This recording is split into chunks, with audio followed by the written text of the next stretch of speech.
The scripture reading this evening will be coming from Genesis 50, verses 20. Again, that's Genesis chapter 50, verse 20.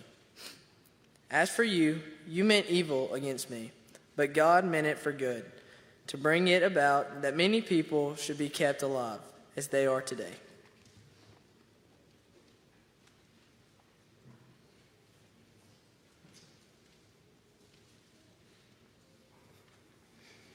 Good afternoon. See, some of y'all are even here this morning. You come back tonight, even though I was speaking. So that's pretty good, I guess. All right. So while I got the mic, before I get started, and it kind of works in my lesson too, I do want to give another spiel for Last Leaders. So we've had kickoff. We've got registration ongoing. I just really want to encourage everybody to give it a good fair shot. I know in the before time, it's what we'll call before COVID. In the before time, we had a really big contingent at Wood Avenue, and I think we could have that again. So if you participate or helped or anything in the before time, if you'll get with me and talk with me, I bet we're still doing something similar or can do that again. We've got really young kids that want to do good things, so we're going to need to help with them, encourage them, and this is for all ages. Anybody can help. Most things can be done even as an adult. I was even thinking that one of the things is read the Word. So if you're like me and procrastinate, or sometimes if I got a deadline or if I got somebody working with me, that kind of helps me push me along. And so maybe sign yourself up for read the Word, and then you've got a deadline of when you're supposed to have part of it done. I don't know, but that might be another thing someone might can do. We'll need judges to be there. We'll need coordinators. We got a lot of coordinators and coaches here. I know we've got Sue Ann signed up to help. We got Spencer signed up to help. We got a lot of people doing different things. So if anything you're interested in, look on the sign-up sheet. The rules are attached, or just come talk to me and I can tell you what it is. But anyways, that's my spiel for Last Leaders. As part of that, tonight, we had a lot of people this past time go to Last Leaders. There were speeches given. There were songs sang. We're not going to do the puppet show. That would be fun, though. But I've taken my two daughters' speeches, and that's going to be my before and after lesson speeches. It's their speeches they gave. Now, they were girls, wrote the speeches, and Kayla and I reviewed them, and they were great. But they gave them to a female audience, so I had to adjust them a little bit so it wouldn't sound weird me saying them right. One of them was about hairdos and dresses. Kind of had to fix that one a little bit, but that's okay. So, and I made it more of a kind of a lesson for a church setting instead of a speech there. So they're plagiarized a good bit, but a little, I did add to my some. And then in between my two lessons, I've got Taryn and Cooper singing the songs they sang there at Last Leaders. So kind of as an encouragement to everybody to look at Last Leaders a little more, especially if you helped in the before time. See if you can still help now too. All right, so we'll get started. It was April 6th, 1917. World War I was happening. So we got our good friends in Great Britain intercepted a message from the Germans to Mexico saying that, hey, if America comes in, we'll help you fight America, because then they'll be fighting on two fronts, and you can take them over, and we'll give you a bunch of land and all that kind of stuff, because Germany thought they were all big and bad. So the plan was intercepted, but we ended up going to war, and now nothing good really happens from war. Nobody wants to go to war, but if you look at what happened to the United States then, we grew, our industry grew better, and even the women were allowed to vote is kind of part of that too. It's how they kind of worked in. So a lot of good things came about because of it, but war's never a good thing.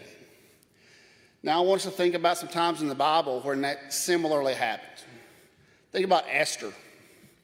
So we know Esther, we know her people were captured, and she was chosen to be in the king's court as one of his, brides, or I guess you will say that.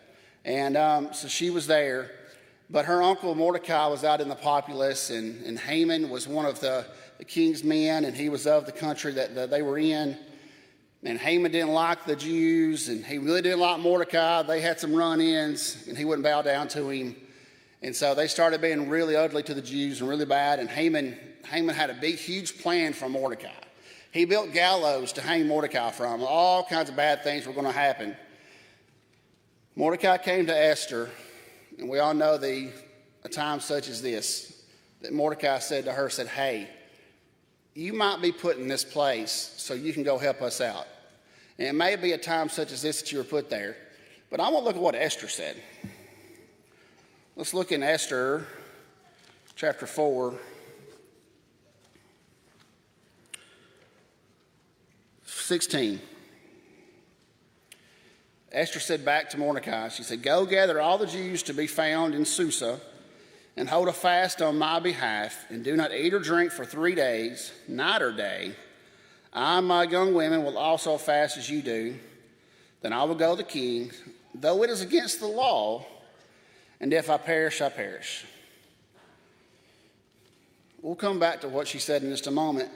But as we know the story, she went to the king. She asked for a banquet for the king and Haman.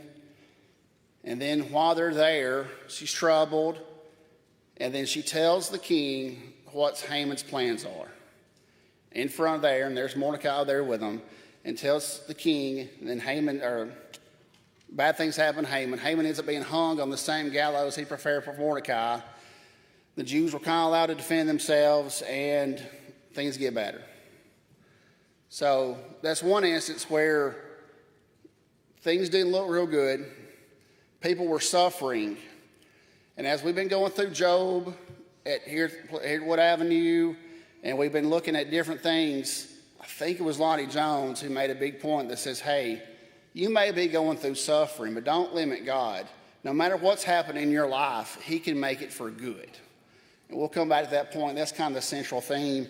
As we read in Genesis 50:20, thank you, Jesse, what you meant for evil, God meant for good. So that's kind of the central theme through all this. Now let's look at Moses. We'll skip ahead the history how we get to Moses because the next one goes to Joseph. So we'll look at Moses. So bad time in Egypt as far as Israel's concerned because there arose a king that didn't know Joseph. So now we got a bunch of foreign people that living in Egypt. Pharaoh's not real happy because he thinks there may be an uprising. And so he says, hey, well, let's cull some of these people down. Let's get these people not as big as a group as they are. Moses' mom, they hid him as long as they could. They put him in a basket. He's found. So think about all the times that you think it's over for Moses. They hide him in the Nile River. There's hippos, there's crocodiles, there's all various things. There's probably back then they had the Nile River disease. I don't know. Mosquito bites, whatever. Anything could have got Moses. So you think it's over then. Well, he's found by Pharaoh's daughter.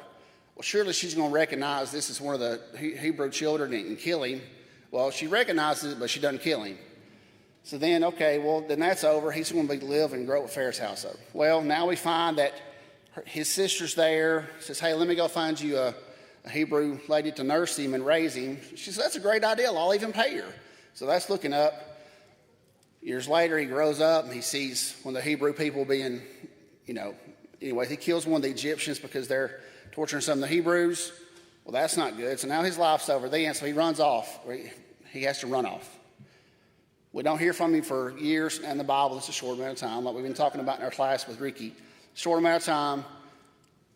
But he's living off in the country with Jethro, gets married there. So now that's in the story. He's going to live his life out as a shepherd. Well, no.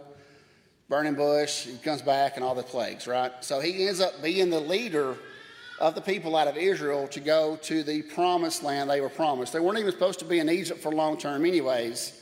It's going to work out where he leads them. So if you think about all the things in Moses' life that could have stopped the story there, or that were times of suffering that could have stopped the story, and you think how God led the process through to work out his plan. And now we're going to talk about Jesus twice in this lesson and the next one. But if you think about it, Jesus came and died, he came, lived a perfect life, and he died on the cross for our sins. And even in the garden, he says, God, there's going to be some suffering. He prayed, if this cup can pass from me, But if not my will, but yours be done.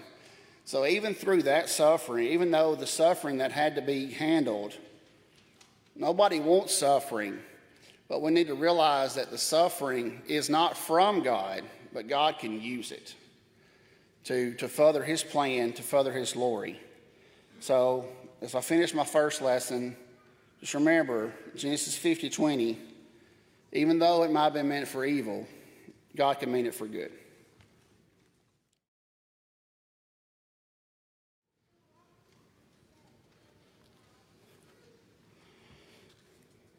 Thank you, Cooper and Terry. And I must also note that these speeches had to be a shorter length of time. So we're probably getting out here a little early, but I think everybody will be okay with that too. All right, so our next speech is Emma's speech, the first one with Anna Mays. So Amber Hagerman, I don't know if y'all have ever heard that name before, but I bet you know her legacy. Amber Hagerman was I think, 9-year-old little girl. On January 13th, 1996, her and her brother were out riding bikes in the sun in the parking lot near their house. And she wanted to kind of ride around by herself, so her brother said, okay, well, I'm going to go over here and play. Well, a little bit later, little brother couldn't find Amber. Well, big brother couldn't find Amber, I should say. 4 days later, they found Amber's body. That was 1996. The mom worked for years and years and years knowing what a travesty this was, and in 2000, the Amber Alert system was created in her honor. Now, countries, not just America, Australia, France, I think a lot of provinces in Canada, they have used the Amber Alert system to now save and find thousands of kids. Y'all probably get them on your phones. So, not saying that God caused the suffering at all, and not saying that it was a good thing that happened, but something good came from this poor little girl's tragedy and this mom and this family's tragedy. Now there's a system in place to quickly get the news out about missing kids and recover many that have been. So we can look in the Bible and find, like we've already looked at Esther and we've looked at Moses, and I said we're going to skip Joseph because now we're going to go back to Joseph. And we look at Joseph and we see that in his time, he's got the 12 brothers. He had dreams. Seems he was always having dreams or interpreting dreams. The first one's about the sheaves and how they all bent down to him. And then the next one was about the sun and the moon and the stars. And then now he's got mom and daddy involved. And now they're all bowing down to him. And brothers didn't care for that too much. So not only with that, but he's being the favorite kid and having the coat of many colors. They didn't care for that, so they threw him in a pit, and they were going to kill him. But they decided, hey, why don't we get something out of him? So again, as we did with Moses, think about all the times when it looks like the story's over for Joseph. But as with Moses doing what he was supposed to do the whole time, trusting God, following God, think about how Joseph, in him maintaining his faith and doing what he was supposed to do and following God, think about all the times where it seemed to work out for him. And I say seemed to work out. We know why it worked out. God was with him. But if you look at the story, you think it's over. So if you're just reading through the first read through, it's over for this kid now. He got thrown in a pit. They're going to kill him. No, let's not do that. Hey, here comes some traders nearby. Let's send them to them. Okay, well, it's definitely over now because they're going to do something with him. Well, they sold him to the Egyptians, sold him to Potiphar. Okay, well, is it over now? I don't know. Let's wait and see how it plays out. He's doing real good. He gets put in charge of Potiphar's house, everything except for his wife. And she wanted more than that was given, so she decided to try to do things with Joseph. And at one point in time, she was running away, and she grabbed his coat, and she used that as an opportunity to, get him in a lot of trouble. Potiphar sided with his wife, put him in jail. He kept having dreams, or he was interpreting dreams in jail. Helped out 2 guys. I forgot their trades, and right now I don't have time to look them up. But anyways, helped out 2 guys. They went to Pharaoh's house. The Pharaoh was having dreams. Nobody could answer them. They was like, hey, I remember this one guy. So years go by. Joseph's still in jail. Another chance you can think, Oh, it's over for Joseph. He's just going to stay in jail forever because they don't remember him. There was this one guy. Is he still there? Yeah, I think he is. When they were supposed to get him out. But anyways, he comes, he interprets for Pharaoh the dreams. Pharaoh puts him in charge of a lot of things pretty high up. One of those things is making sure that the famine he predicted from the dream, they can handle it. So he said, hey, we're going to have all these good years of food. Why don't you help us avoid that? So they built, all kinds of structures to store grain. They built all kinds of things. Famine came. Well, guess who had to come to Egypt because of the famine? Joseph's family. So you can see kind of the things turning. Now Joseph in charge. Now what would Joseph do? Will he take revenge on the family? Will he do bad things? Will he treat them poorly? No, of course not. He's done everything God wanted him to do, and he's a godly person up to now. Now he messes with them a little bit, lines them up in order of age. I think that's always been kind of funny. But he messes with them for a little bit, but nothing bad. But they find out who he is, and that's why we're doing Genesis 50:20. That story, they're like, hey, if we treated you so badly, why are you doing this? He says, well, what you meant for evil, God meant for good. It's going to prolong my family. It's going to save my family. I can see God's hand in this, even though you have to look at the big picture to see God's hand. So think about all the suffering Joseph went through, and then look at God's hand, making sure that the end works out how God wanted to. Now we've got a place that the children of Israel can live and grow and really do well in for a number of years and grow their population. That's still not the promised land that was promised, but yet now they've got a place they can grow. They've got houses, they've got a good community they can work and grow in for a number of years. It's not the promised land, they've got to get there, but it lets them grow for a time while they're a young group of people.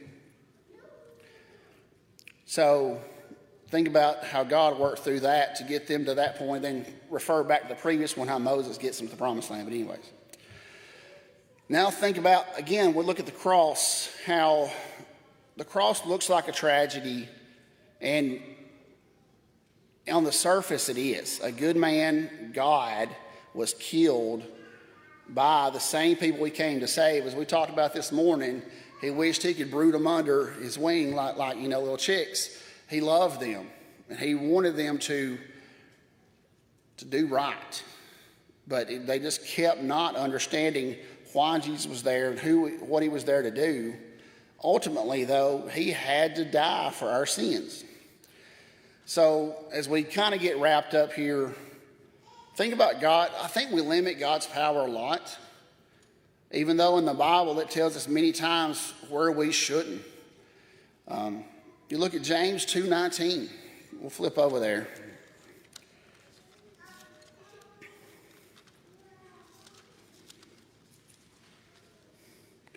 You believe that God is one. You do well. Even the demons believe and shudder.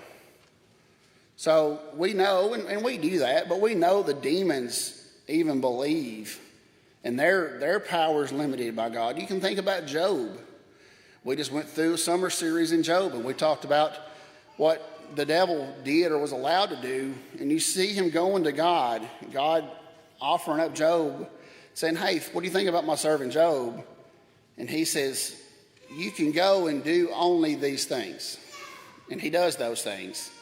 And the devil comes back and says, well, he's only still worshiping you, or he hasn't blasphemed because of this.